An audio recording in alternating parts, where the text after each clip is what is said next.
बहुत ज्यादा नेगेटिव नहीं है। राजदीप आए थे, राजदीप ने कहा कि अगर मीडिया बटा है उसमें मानक मैं दुकानदार नहीं हूं। आप जिनका नाम लेकर आए हैं वो मैं बैलेंसवादी नहीं हूं। इस वक्त भारत का मीडिया भारत के अर्जित लोकतंत्र की हत्या कर रहा है।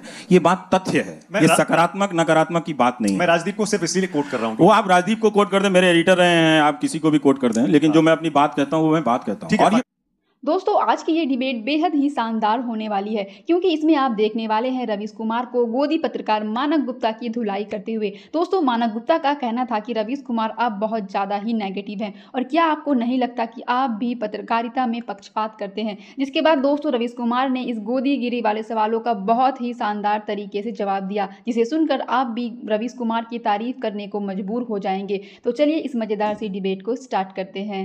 क्लैरिटी ऑफ थॉट जबरदस्त है रवीश, इसकी तारीफ करनी पड़ेगी। I am very very impressed. पहली बार मैंने आपको ऐसे फेस टू फेस सुना है। अच्छा, हमको सिखा दिया है। और बहुत अच्छा बोलते हैं, इसमें तो खैर कोई शक है ही नहीं। कंटेंट जो है उस पर बाद में, लेकिन जैसा संदीप ने कहा आप बहुत ज्यादा नेगेटिव नहीं है। अभी बता दे भाई, अभी बता दे। कल राजदीप आए थे, राजदीप ने कहा कि अगर मीडिया बटा है उसमें मानक मैं दुकानदार नहीं हूं। आप जिनका नाम लेकर आए हैं वो मैं बैलेंसवादी नहीं हूं। इस वक्त भारत का मीडिया भारत के अर्जित लोकतंत्र की हत्या कर रहा है। ये बात तथ्य है, ये सकारात्मक नकारात्मक की बात नहीं है। मैं राजदीप को सिर्फ इसलिए कोट कर रहा हूं। वो आप राजदीप को कोट कर दें, मेरे एडिटर रहे हैं, आप किसी को भी कोट कर दें, लेकिन जो मैं अपनी बात कहता हूं वो मैं बात कहता हूं। और ये पॉजिटिव बात है।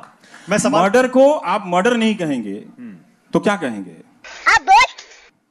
नहीं वो ठीक है, मैं सवाल पे आ रहा हूँ। सवाल मेरा ये था, जैसे राजदीप को और बहुत सारे लोगों को भी ऐसा लगता है कि मीडिया के बंटने के लिए दोनों पक्ष जिम्मेदार हैं। दलाल बिल्कुल गलत बात है, इसमें कोई संतुलन नहीं है।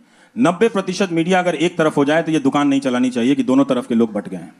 फिर जो मैंने कार्यक्रम किया फिर उसमें से आप कमियां निकाल के बताइए, फिर उस पर बात कीजिए। अरे बाप रे, ये तो धोती खोल रहा है। ये चला दीजिए कार्यक्रम और फिर उस पर बात कीजिए कि ये आपने चलाया। अच्छा, ये मत कीजिए कि आपने वो नहीं किया।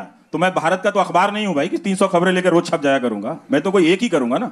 तो जो एक किया, क्या उसमें संतुलन था नहीं था, उस पर बात कीजिए। फिर ठीक है ओके। तो आपकी बातों से ऐसा लगता है कि आप कहते हैं कि सिर्फ मुझे देखिए, एक मैं ही हूं ठीक कर रहा हूं। ये शब्द आपने कहीं भी कभी भी इस शब्द का इस्तेमाल मैंने नहीं कहा है, ना मैंने अपने बारे में। आपने कहा ना टीवी देखना बंद कर दो, मैंने कभी नहीं कहा बंद कर दो, लेकिन मुझे देखो। अच्छा, मैंने कभी नहीं कहा। भारत की जनता को, ये आप लिख लें, क्योंकि हम सब की नौकरियां हैं ना, हम उसी को डिफेंड कर रहे हैं ना, वो हम करते रहे हैं, ठीक है। भारत की जनता को अब इस देश को बेहतर करना होगा तो सबसे पहले उसे इस देश की मीडिया से लड़ना पड़ेगा। लड़ने का मतलब पत्थर चलाने की बात नहीं कह रहा हूं। जनता का बहुत से होता है, अगर वो होगा तो कंटेंट में बदलाव होगा। अभी देश बहुत गरीबी से, बहुत समस्याओं से गुजर रहा है, उस पर बात करने की जरूरत है, उस पर बहुत बात करने की जरूरत है। और जब हम बात करेंगे तो मौजूदा सत्ता से ही हम बहुत अच्छा काम करा सकते हैं, बहुत अच्छा काम करा सकते हैं, ठीक है ना। और लोगों की जिंदगी में राहत मिलेगी। जब मैं नौकरी सीरीज कर रहा था, आप कभी जिंदगी में नहीं कर पाएंगे। यहाँ का कोई प्राइम टाइम का एंकर 8 महीना जो नौकरी सीरीज नहीं कर पाएगा कहीं भी। आप इतिहास हो कहीं टेलीविजन के इतिहास में, आप टेलीविजन का इतिहास 100 साल से ज्यादा, मुझे बता दीजिए, बताइए आपने कभी किसी प्राइम टाइम को, सुकेश आप बता सकते हैं कि कभी देखा है नौकरी सीरीज करते हुए? 1 लाख से ज्यादा लोगों को लेटर मिला। वो कौन लोग थे? सारे मोदी के सपोर्टर थे।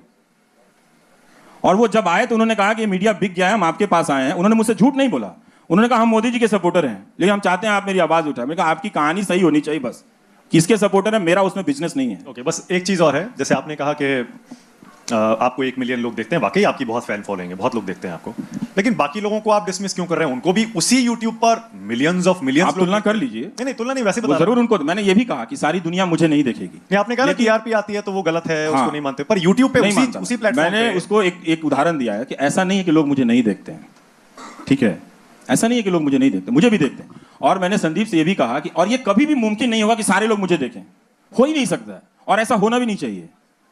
हर दर्शक को कम से कम 3-4 मल्टीपल सोर्सेज जाकर देखने चाहिए। आज के समय में अगर आप दर्शक हैं, सूचना को महत्व देते हैं, तो कम से कम 3-4 सोर्सेज को देखिए, अगर आप देख रहे हैं तो। और आप क्या देख रहे हैं इसका फैसला गंभीरता से करना पड़ेगा आपको। आप इस तरह से मजाक नहीं कर सकते। टीवी देखना कोई फुटबॉल देखना नहीं है। फुटबॉल कहीं ज्यादा जिम्मेदारी से देखते हैं। आप उस टीम को देखते हैं जो वाकई खेल रही होती है। अंत में आप देखते देखते वहां ट्रांसफॉर्म कर जाते हैं ना। आपका लेना देना तो है नहीं ब्राजील की टीम से, लेकिन आप क्यों उसमें ट्रांसफॉर्म कर जाते हैं? हमारे यहाँ मनोरंजन भारती 4 क्लबों का नाम लेते रहते हैं कि ये बहुत अच्छा खेला, वो खेला, तो उनके गांव के तो खिलाड़ी हैं नहीं वो लोग, तो इसका मतलब है कि वो खेल में चले गए हैं। अब उस खेल का वो मजा लेने लगे हैं उसको लेके, तो हमें वो चीज देखना चाहिए जी। एक और सवाल लेते हैं। सर, आप मेरा सवाल आपसे ये है कि आपने अभी क्या कहा कि आईटी सेल वालों को बुलाते हैं, बिजनेस करते हैं, तो सर जैसे आईटी सेल वाले अगर गलत अफवाह फैला रहे हैं तो कहीं ना कहीं कन्हैया कुमार भी, जो जिस पर देशद्रोह का आरोप लगा है, उसको बुलाकर भी टीवी वाले गलत करते हैं। दूसरा सवाल ये है कि आप जब आते हैं गोदी मीडिया की बात करते हैं, तो जैसे मानक सर ने कहा कि दोनों तरफ मीडिया बटा हुआ है, तो सर जिस तरह एक तरफ गोदी मीडिया, दोनों तरफ नहीं बटा हुआ, मीडिया अब एक ही तरफ है। हाँ। सवाल सही पकड़े हैं। सवाल ये है कि जिस तरफ जैसे गोदी मीडिया है तो दूसरी तरफ लुटियंस मीडिया भी है, ये मानना पड़ेगा। ये जो आपने इस्तेमाल किया है वो ठीक इस्तेमाल नहीं किया है।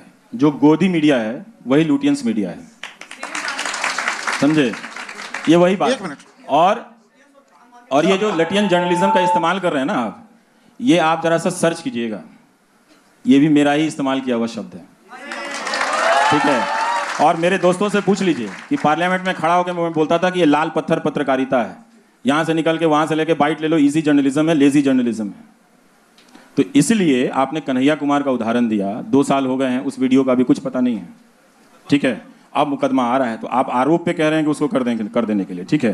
तो वो बुलाया गया था, आप टीवी वालों से पूछिए क्यों बुलाया गया था। इसलिए बुलाया गया था उसका पक्ष जानने के लिए, ठीक है? उसका पक्ष जानने के लिए।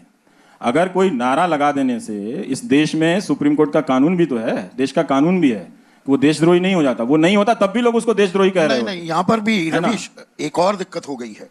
ये राजद्रोह और देशद्रोह में फर्क ही मिट गया है।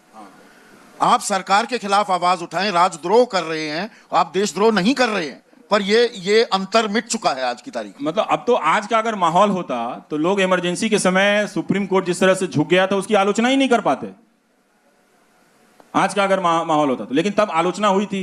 खन्ना साहब एक जज थे जो खड़े हुए, तो उनका इतिहास में नाम है ना, इसीलिए चीफ जस्टिस नहीं बन पाए, इसीलिए चीफ जस्टिस नहीं बन पाए क्योंकि वो खड़े नहीं बन पाए। लेकिन तब लोगों की निगाह थी कि सुप्रीम कोर्ट में कुछ गलत हुआ है, और आज जनता चली आती है कि आप क्यों बोल रहे हैं। तो जब सोशल ऑर्डर खत्म हो जाएगा दोस्त, तो फिर आप एक जर्नलिस्ट के रूप में परफॉर्म नहीं कर पाओगे। एक क्वेश्चन, पत्रकारिता की बात हमेशा होती रहती है, आप बताइए हम किस चीज को पत्रकार माने? एक पक्ष दिन भर मोदी की तारीफ दिखाता है और रात में वही प्राइम टाइम में एक तरफ बुराई दिखाई जाती है। तो पत्रकारिता का असली मतलब आज आप बता के जाइए कि सच दिन भर मोदी को दिखाएं। आपका जो हाल है आपको तो जिंदगी भर नहीं बता सकते हम। नहीं सर, हमें पता है ना, पत्रकारिता का मतलब हम भी पढ़े हैं सर। ऐसा है दोस्त, दोनों तरफ का दिखाना चाहिए। वो किस तरह का प्रोग्राम है। अब ऐसा है कि आप ये भी जानते हैं कि मेरा एक बहिष्कार है, ठीक है ना?